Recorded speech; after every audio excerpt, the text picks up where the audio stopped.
नमस्कार। 27 साल बाद शनि करेंगे अपने ही नक्षत्र में प्रवेश। इन 3 राशियों का होगा भाग्योदय। जी हाँ दोस्तों, शनिदेव 27 साल बाद अपने ही नक्षत्र में प्रवेश करने जा रहे हैं। और जब कोई ग्रह अपने ही नक्षत्र में आता है तो समझ लीजिए वह अपनी सबसे ताकतवर अवस्था में होता है। यह कोई छोटा मोटा गोचर नहीं है, यह एक बड़ा उलटफेर है। आपकी मेहनत का हिसाब किताब अब शुरू होगा। दोस्तों, शनि, जिन्हें हम न्याय का देवता कहते हैं, जो आपको अपने कर्मों का फल देते हैं, अब वह खुद अपने ही घर में अपने ही बनाए हुए नक्षत्र में विराजमान होंगे। और जब राजा अपनी ही बनाई हुई व्यवस्था में बैठता है तो न्याय पूरी ईमानदारी से होता है। इसलिए यह समय है बदलाव का, यह समय है जागने का। अगर आपने अब तक सिर्फ सपने देखे हैं लेकिन मेहनत नहीं की, तो शनि अब सवाल पूछेंगे, क्यों नहीं किया प्रयास। लेकिन अगर आपने चुपचाप संघर्ष किया है, सब कुछ सहा है लेकिन पीछे नहीं हटे हैं, तो अब वही शनि आपके कर्मों का जवाब देंगे, आपको आगे बढ़ाएंगे, आपकी तकदीर के पन्ने पलट देंगे। दोस्तों, जानकारी के लिए आपको बता दें, इस समय शनि जो है मीन राशि में पूर्वा भाद्रपद नक्षत्र में स्थित हैं।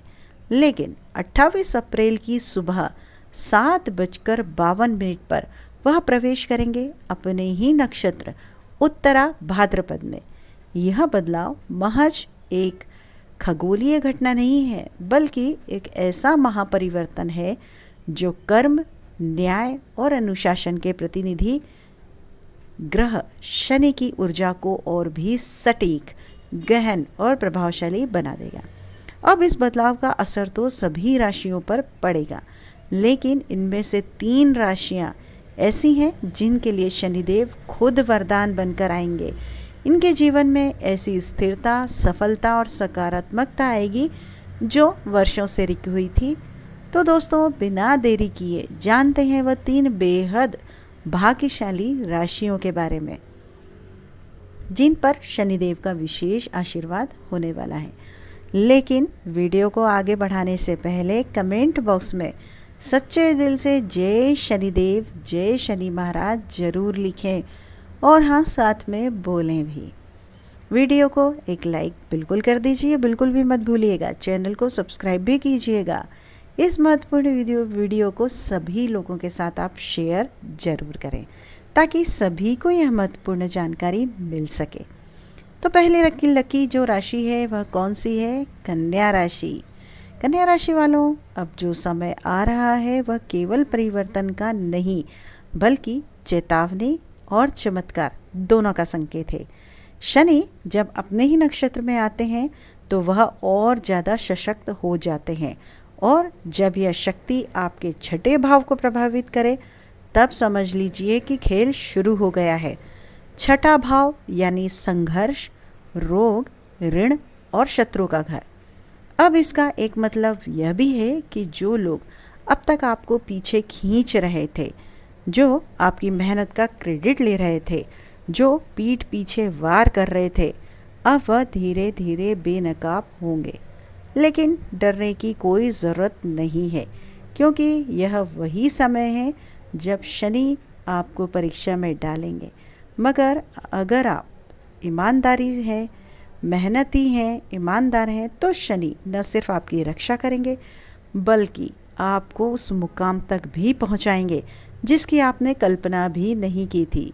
इस समय कन्या राशि के जातकों को कोर्ट कचहरी, सरकारी दफ्तरों, मेडिकल या हेल्थ सर्विसेज में सकारात्मक हलचल दिख सकती है। पुराने अटके हुए काम चलने लगेंगे, लेकिन आपको अपना धैर्य नहीं खोना है। शनि हर चीज़ धीरे देते हैं, लेकिन जब देते हैं तो स्थायी रूप से देते हैं। इसलिए हर दिन अपने कर्मों में ईमानदारी रखिए। कोई भी शॉर्टकट इस समय भारी पड़ सकता है। जो युवा हैं, प्रतियोगिता की परीक्षा कर रहे हैं, की तैयारी कर रहे हैं, उनके लिए एक निर्णायक समय है। मेहनत का फल मिलेगा, लेकिन मेहनत डबल करनी होगी। जो लोग नौकरी में हैं उन्हें कार्यभार बढ़ेगा, लेकिन साथ में पहचान भी मिलेगी। और जो लोग किसी प्राइवेट सेक्टर में हैं उनके लिए जो यह समय है नई जिम्मेदारियों को संभवतः किसी ट्रांसफ़र या प्रमोशन का भी संभावना लेकर आ रहा है।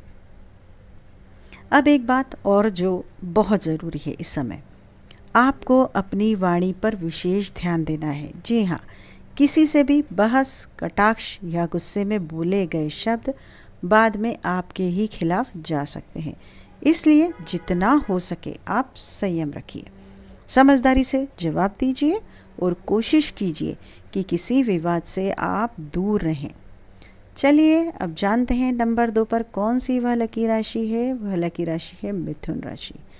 मिथुन राशि वालों, आपके लिए 28 अप्रैल का दिन सिर्फ एक तारीख नहीं, एक टर्निंग पॉइंट बनने जा रहा है, क्योंकि 27 साल बाद शनिदेव अपने ही नक्षत्र में प्रवेश कर रहे हैं और यह परिवर्तन आपकी कुंडली के 8वें भाव में असर डालने वाला है।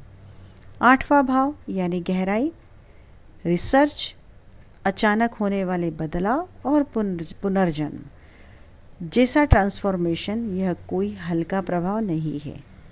यह वही घर है जहां ग्रह छुपकर काम करते हैं और शनि जब यहां आएंगे तो उनकी परीक्षा भी छुपी हुई होगी और फल भी उतना ही गहरा। अब आपको यह जानना जरूरी है कि इस समय आपकी लाइफ में कुछ ऐसे बदलाव हो सकते हैं जो आपकी पूरी दिशा बदल देंगे।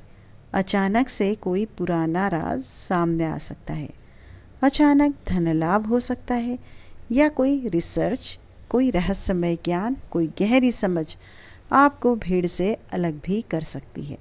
लेकिन इस राह में डर भी है, दर्द भी है, तभी क्योंकि 8वां भाव जहाँ शक्ति देता है वहीं झटके भी देता है। इस समय मानसिक स्थिरता सबसे बड़ी कुंजी होगी। लोग क्या कहेंगे, कौन साथ है, कौन नहीं है, इन सब बातों को आप किनारे रखकर आपको अपने अंदर झांकना होगा। जो मिथुन राशि के लोग रिसर्च, गुड ज्ञान, मेडिकल फील्ड, बीमा या गवर्नमेंट सर्विसेज में हैं, उनके लिए यह समय सुनहरा अवसर है, बशर्ते वह कर्म में डटे रहें। हाँ, खर्चे ज़रूर आपके बढ़ सकते हैं, लेकिन वही खर्च आपको किसी बड़े लाभ की ओर भी ले जा सकते हैं। इस दौरान एक और बात खास है, शरीर और मन दोनों की सेहत को लेकर सजग रहना होगा आपको। किसी पुरानी बीमारी का उभरना या इमोशनल डिस्टर्बेंस जो है संभव है, लेकिन यदि शनि जब आपको टूटने देंगे तो फिर उसी जगह आपको जोड़ने भी आएंगे और पहले से ज़्यादा मजबूत बनाकर लौट आएंगे। अब यह आप पर है कि आप डटकर पीछे हटते हैं या चुनौती को गले लगाकर आगे बढ़ते हैं, क्योंकि याद रखिए शनि सिर्फ सिखाते हैं और जो उनसे सीख लेता है उसे गिरने नहीं देते हैं। मिथुन राशि वालों, यह इंट्रोस्पेक्शन है, ट्रांसफॉर्मेशन है, और अगर आपने इसे समझ लिया तो आपकी ज़िंदगी वही नहीं रहेगी अब तक थी, जो अब तक आपकी चली हुई आ रही थी। एक नई शुरुआत होगी, एक नए अवतार की शुरुआत होगी। नंबर 3 कौन सी राशि है, जानते हैं कर्क राशि। कर्क राशि के जातकों, अब वह समय आ गया है जिसका इंतजार आपने बरसों से किया था। शनिदेव 27 साल बाद अपने ही नक्षत्र उत्तरा भाद्रपद में प्रवेश करने जा रहे हैं और आपकी राशि से 9वें भाव में विराजमान होकर आपके भाग्य को एक नई दिशा देने वाले हैं। यह कोई सामान्य गोचर नहीं है, एक अत्यंत दुर्लभ योग है जो आपके जीवन में चमत्कारी परिवर्तन लेकर आने वाला है। शनिदेव इस समय आपसे बेहद प्रसन्न है और जब कर्म फलदाता की कृपा बरसती है तो किस्मत खुद दरवाज़ा खटखटाने लगती है। जो भी परेशानी है अब तक आपका पीछा नहीं छोड़ रही थी, अब वह खत्म होने को है। जीवन में ठहराव था, अब उसमें जो है गति आने वाली। अभी तक आपको ऐसा लग रहा था कि कोई काम हो नहीं रहा है, रुक रहा है, अब चिंता मत कीजिए, गति आने वाली है। उच्च शिक्षा का अगर अपना सपना देख रखा था तो साकार हो सकता है अगर आपने मेहनत की है तो। अब फल मिलने का समय भी आ गया है। इस समय आपको अपने माता पिता का आशीर्वाद भी भरपूर मिलेगा। परिवार और दाम्पत्य जीवन में जो उलझने थी अब वह धीरे धीरे सुलझने लगेंगी। स्वास्थ्य अच्छा रहेगा, मन प्रसन्न रहेगा और जीवन में फिर से आपकी एक नई रोशनी आपको दिखाई पड़ेगी। वैवाहिक जीवन की बात करें तो वैवाहिक जीवन में प्रेम, समझदारी और अपनापन बढ़ेगा। पार्टनर के साथ रिश्तों में आपके मिठास घुलेगी और जो लोग लव लाइफ में ठहराव महसूस कर रहे थे उनके जीवन में रोमांस की बहार बढ़ेगी। आर्थिक रूप से भी यह समय आपके लिए वरदान सिद्ध होगा। नए स्रोत बनेंगे, इनकम बढ़ेगी और धन के मामलों में स्थिरता आएगी। छात्रों के लिए यह समय विशेषकर फलदायक रहेगा। प्रतियोगी परीक्षा की अगर आप तैयारी कर रहे थे तो उन लोगों को अच्छे परिणाम देखने को मिल सकते हैं। हायर स्टडीज़, विदेश जाकर पढ़ाई करने का अगर योजना या आपने सपना देखा है, कोई नया कोर्स, सब कुछ अब सरल और संभव होता नज़र आ रहा है। बिजनेस करने वालों को यह समय सोने पर सुहागा होने वाला है। जो भी नया प्रयास आप करेंगे उसमें सफलता के पूरे योग बनते हुए दिखाई देते हैं। मेहनत रंग लाएगी और आपकी पहचान नई ऊंचाइयों तक पहुंचेगी। कहना गलत नहीं होगा, शनिदेव के इस 27 साल के आगमन से कर्क राशि वालों की किस्मत की चाबी घुमा दी है। अब हर मोड़ पर शनि महाराज आपका साथ देंगे, आपकी रक्षा करेंगे और आपको उस मुकाम तक पहुंचाएंगे जहां आप हमेशा पहुंचना चाहते थे, सपना देख रहे थे। दोस्तों, अगर वीडियो अच्छी लगी हो, जानकारी आपको उपयोगी लगी हो तो और सभी तक आप शेयर ज़रूर कीजिए। वीडियो में अंत तक बने रहने के लिए आपका तहे दिल से शुक्रिया। आपका दिन शुभ हो, मंगलमय हो। जय श्री राम, जय शनि महाराज, जय बजरंगबली जी।